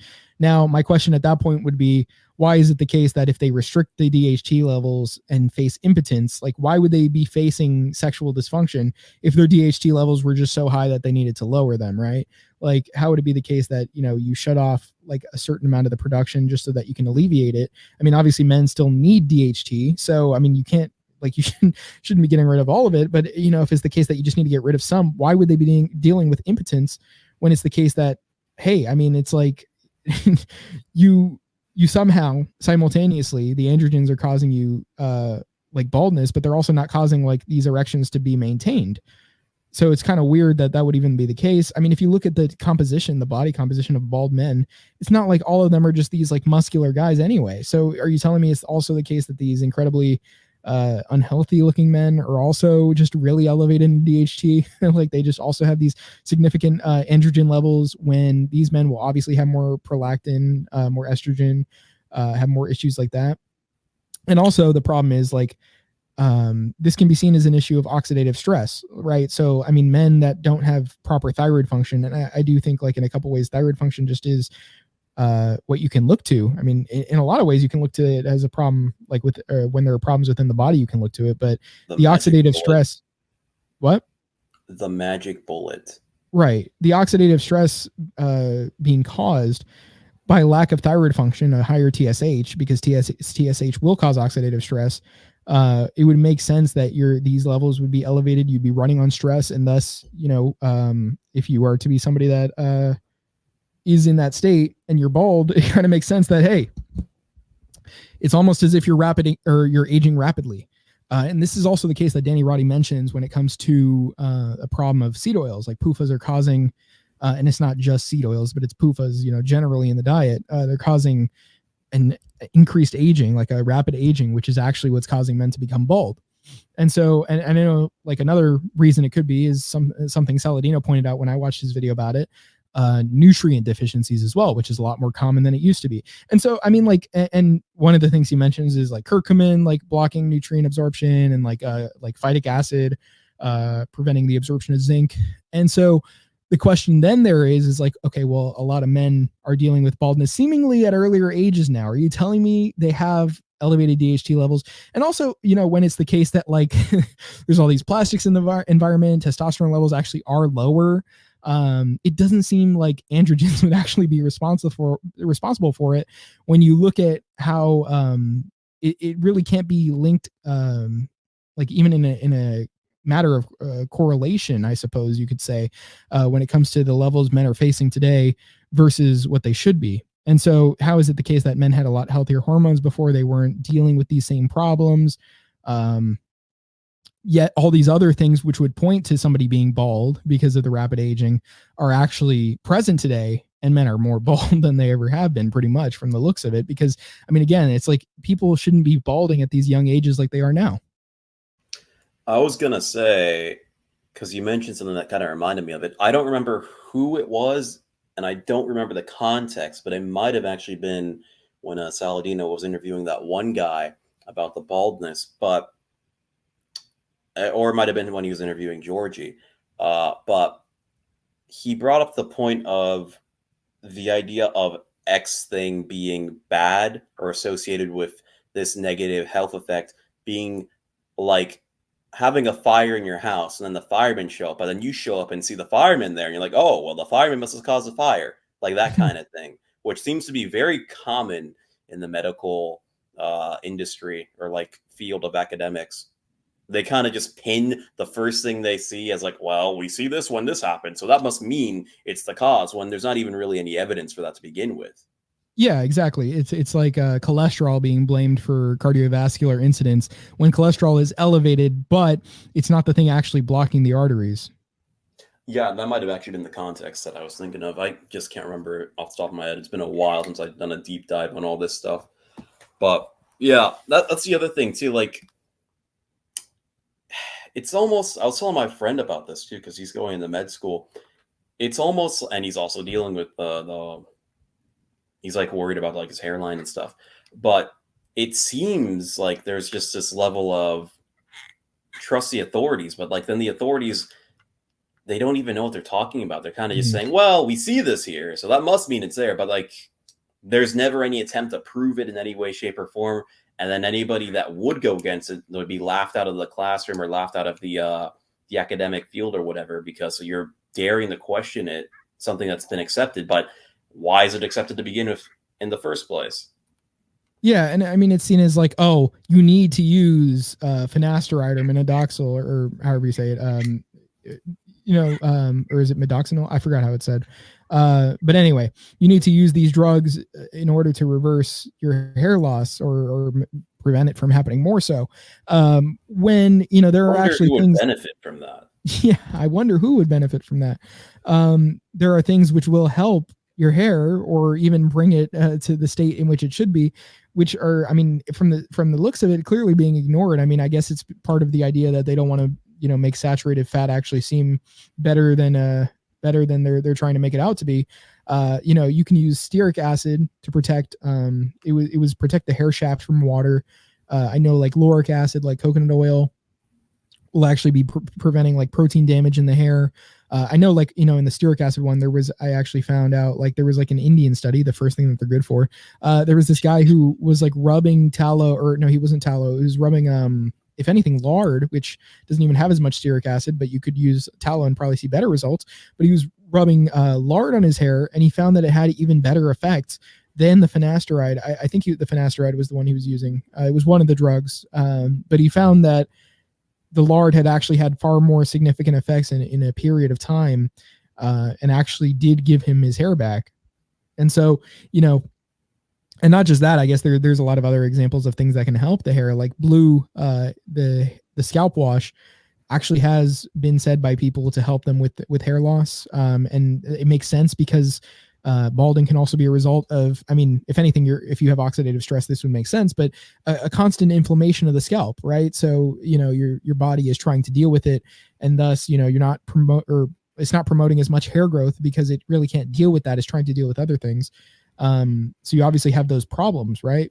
And so, there are a lot of other things that can actually, and that actually has a lot of other ingredients which you could look into, which all pretty much are helping the hair, which I pretty much make my own. I mean, I could buy that as well, but it just kind of makes more sense, investment wise for me right now to just put a little more time in rather than money. But yeah, no, I mean, overall, it's like, there are a lot of other ways to help the hair naturally that are being ignored. There are actually ways, like, it's not just and I guess that part of it is like it busts the genetic idea it kind of like makes it seem not as credible that this is just simply something you're inheriting from your grandfather or your father or whatever, and rather because also it's not even like the case that you get it from your mother's father or whatever. It's the whole like timeline for it sounded fucking retarded to begin with. Yeah, and it's not even like they're like, oh, it can skip generations or it can do this or that. Can so, it? Well, yeah, that's exactly. convenient. So it seems very random. Well, at that point, how genetic really is it? Like, I mean, it seems like they're just trying to cling on to the narrative that it is, whereas there actually are just solutions for it. They never really want you to. They really never want you to seem or to know, I guess, or to have the understanding that there are solutions for it outside of just take this prescribed thing. Obviously, because they're a vested interest in not doing that, and also just because of the fact that, like, I mean, think about the process, like in the mind of the doctor. This person is somebody that memorized a bunch of information to pass school and now just has like 7 to 10 minutes. I know Saladino's mentioning that with a patient at a time. So their easy solution is just to, I mean, like the least friction for them is just to write you a prescription rather than actually sit down with you and address your health issues. So it makes sense that, even though the system has its own interests as far as why it, like, why these things happen. And it's obviously to have this, like, control over the market, to ensure that, this economic success is going into the hands of the few. And so, there's that, but then at the same time, like the incentive structure makes it so that, the doctors, it's in their best interest. I mean, as far as like what they believe it is, based on the incentive structure to simply just follow. Yeah, at this point, and it's funny how everything kind of ties back into another conclusion. Almost like you can have an objective view of reality and tie it into multiple seemingly unrelated things that aren't even unrelated to begin with, and they'll tie in nicely instead of being at odds with each other. Funny how that works. But anyway, I've come to the conclusion at this point that basically almost nothing is really genetic besides, phenotype, obviously. That's kind of it. Just Mew. Well, I mean, that's not going to make you white or black. But yeah, even that, like even your facial structure and stuff like that, the only thing that really can be genetic is like eye color, hair type, skin color, that kind of stuff. Even like heart disease and stuff like that, the evidence was never even really compelling even before I went down this rabbit hole of actually looking into how things work like that. Because even then you could make the argument of, oh, well, it's genetic amongst a certain race that they're lactose intolerant or that they have heart disease. Well, how do you know it's not a learned behavior that is common in that certain group, which there seems is a lot more likely. There is disease which can be passed down, like autoimmune disorder, but the autoimmune dysfunction is happening because of the same reason. And even like, I've seen more people other than just Saladino who had, I guess, like problems with eczema. I've seen another guy who had another type of autoimmune disorder fix his skin condition and other issues just by changing to practically animal based. And so, I mean, if that kind of points to the idea that a lot of these autoimmune disorders are literally just how the body's reacting to other things and how the immune system is functioning in general. And it all pretty much comes from the same source and thus all has pretty similar solutions.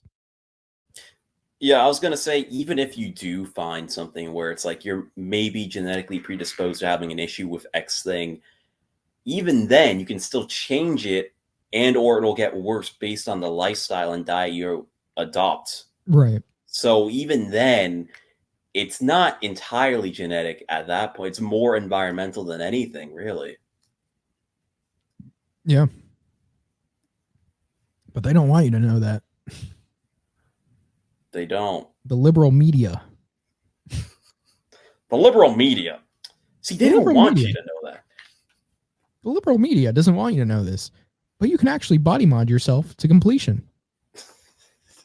You can cyberpunk yourself. Naturally. Exactly. Just find out about the lengthening thing. Yeah, the thing is, I read about Georgie like writing that you can use vitamin D3 and K2 and MK4 to apply it topically to a certain member of your body, and the androgenic effects will actually cause as much growth as surgery would. Are you serious? Yeah, that's what he was writing about.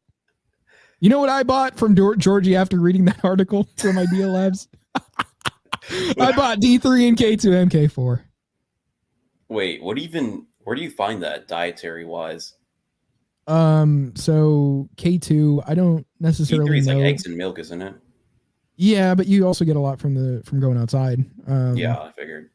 And then K2, I mean, of course, like eggs as well, cheese. Right, that's the like the liver. one that Saladino's always talking about that you don't get from vegetables. Yeah. Let's see. I don't know what form of K2 it is, but I know MK4 is like the one that you want to be supplementing if you are. Personally, I'm more of a fan of MK3, but I understand the larger roster would make it a bit more attractive. Let's see. Yeah. Menochianine in animal foods and fermented foods, also produced by gut bacteria. Most important ones are MK4 and MK7. There might be a mix in a lot of the in the foods, whereas like the vitamins are the isolated ones. But it makes sense to be supplementing isolated MK4, just because at least from what I was looking up, it was the fact that there were people taking MK7. MK7, I think, is supposed to last longer in the body, but people were having more issues with heart palpitations when taking it. And I don't know. I mean, I think MK4 has, I don't know if they have the same impact on bone density. I just know that MK4 is the one that doesn't cause those other issues, at least. And I think it probably, just because the MK7 is lasting longer doesn't mean that it's being utilized more by the body. But also, I can't remember if it they have some sort of synergistic effect. I don't know if the D3, I think it was the D3 impacts the K2 absorption. I think it was that way around. I can't remember if it was the other way around. But he said topically? Well, pretty much you can use it either way. So if you are eating it, you will get the androgenic effects from it. But he said topically is far more effective. And I read somebody else that was using it, and he was talking about how much length he gained. Georgie is saying you can gain both length and girth. So what did you buy exactly? Is it like a lotion? Well, it usually comes in a saturated fat, as these drops. That's a lot of the Idea Labs. I'll pull it up.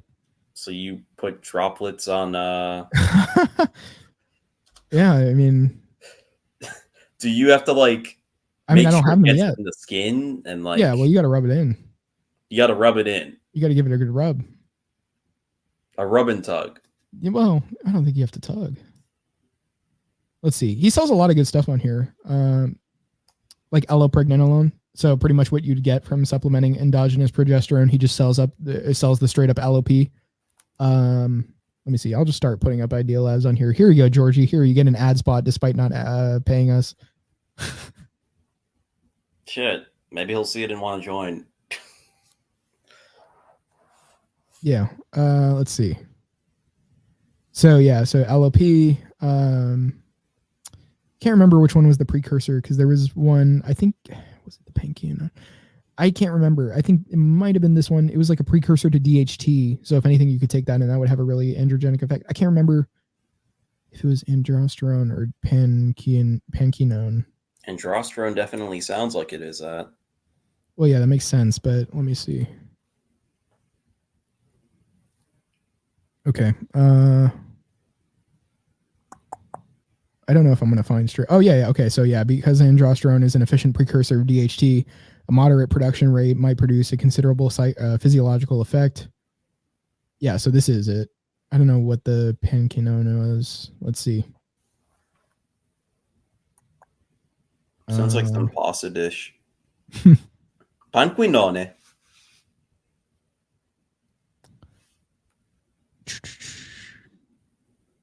Let's see. Yeah, I guess I'll have to read more about that one. And then, oh yeah, I didn't pull up the other tab to show, but yeah, you got me reading it. So there you go. Let's see. Yeah, he sells pretty much these are drops of actual thyroid. So there's tyronine, which is pure T3, and then there's Tyromix and Tyromax. Yeah, cortisone is progesterone and it's progesterone and DHEA, which has a similar acting effect to pregnenolone. And then the cosmetic effects were the ones where ingredients, like the cosmetic ingredients were the ones where it's you apply that topically. I've gotten Defibron, I've gotten Energen, I've gotten Gonadin. I haven't gotten a lot of the other ones. I think Pansterone was the one I was thinking about as having that effect as well. Not the Quinone. But I feel like if you were to, like, you could, yeah, okay, so what was in that one? Let me see. Was this just pregnenolone and DHEA? Let me see. Yeah, it was. Okay. Yeah, Solban, you can use that for sunburn if you are unfortunately letting out some of your PUFA stores. Skill issue. Literally. Yeah, so it was Calcerol. That was the D3. This is in SFA esters. So an ethanol. But so it has saturated ethanol. Alcohol? Yeah. I guess because that's what it, I don't know if it's because that is what it requires to actually dissolve. Let me see. Or if it increases absorption. I'm not exactly sure. And then the other one was, where did it go? Shit, maybe we could cocktail after this. It's Quinone. Let's see. Is this really less expensive than the Thorn supplement? Because he says popular but expensive Thorn K2 supplement. Is this one really like more cost efficient? Because it's about the same price. Let me see. Let's actually compare this.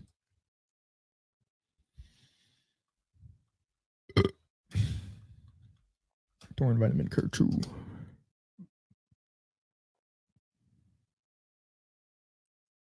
Let's see.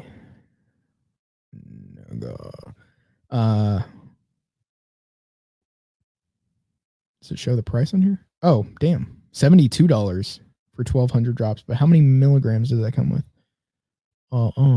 15 milligrams, though. And this one looks like it only comes with 2 milligrams. Oh, no. Each serving comes with... Oh, my God. No, this is a shit ton, dude. 720 servings per container, 2 milligrams per serving. Okay, so this is way more than the K2, actually. Yeah, I see what he's talking about. This is actually way more cost efficient.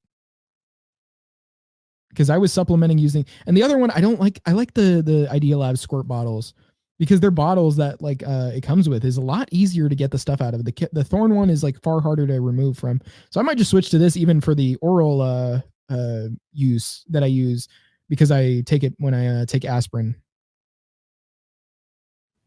Are they plastic bottles? Yeah, unfortunately, but still, it's better than the Thorn one is just so hard to get anything out of.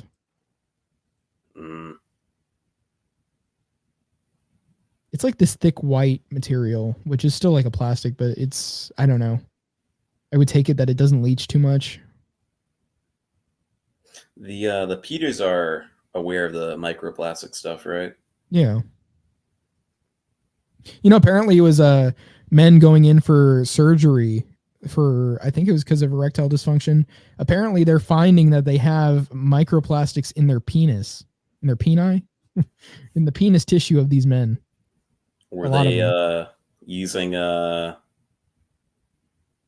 socket of sorts? You know, I don't know exactly what they're using, but the problem is sleeve even. The problem is that now men do have microplastics in the penis. I mean, it was you know, you already have them in your balls, but now your penis too. It's a war on fertility, and apparently, at this rate, there's not supposed to be any fertile men by 2050, except for us. Except for us, ladies. You know where to call. Ladies, I am unvaccinated. I will be taking your requests. Unvaccinated sperm, $7,000 a load. Yeah. If only I could sell that for that much. I'd be selling it at least once a month. I'll just wait 25 years. Yeah, let's go. All I mean, does it count if I've gotten COVID? Which I never have, health authorities. Just, I mean, shit. I don't want to get taken in. You know what? Actually, for the sake of the health authorities, I've actually had COVID 70 times. You know, every time I resisted at all, I actually received it. And I would never do it again. I never want COVID again. Thank you. Bless you. Bless you. Yes. God bless. I second that. Fauci bless. Fauci, Mr. Fauci. Bring us vaccines. Save all the people who have been quarantined. Have you seen the one where it's like the Fauci car? Like Dr. Fauci.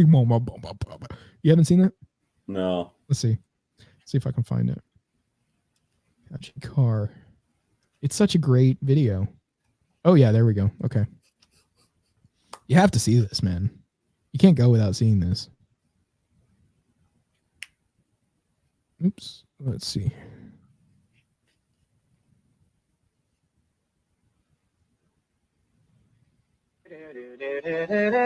Dr. Fauci, give us vaccines. And quarantine. We'll wear a mask and we'll... Yeah, was that that guy say, "Oh, nigga"? Fart sound. Yeah, that beat definitely do brap. That brief brap. That brief brap. Is that what you get when you go to Shitty Walk? Oh yeah, I'm gonna Shitty Walk. Oh yeah, let me get the beef brap. All right. Is that it? That's it. Yeah. All right, guys. Well, it's been another week on the podcast. The podcast ever. We will have to see you again in another show. Cigarette.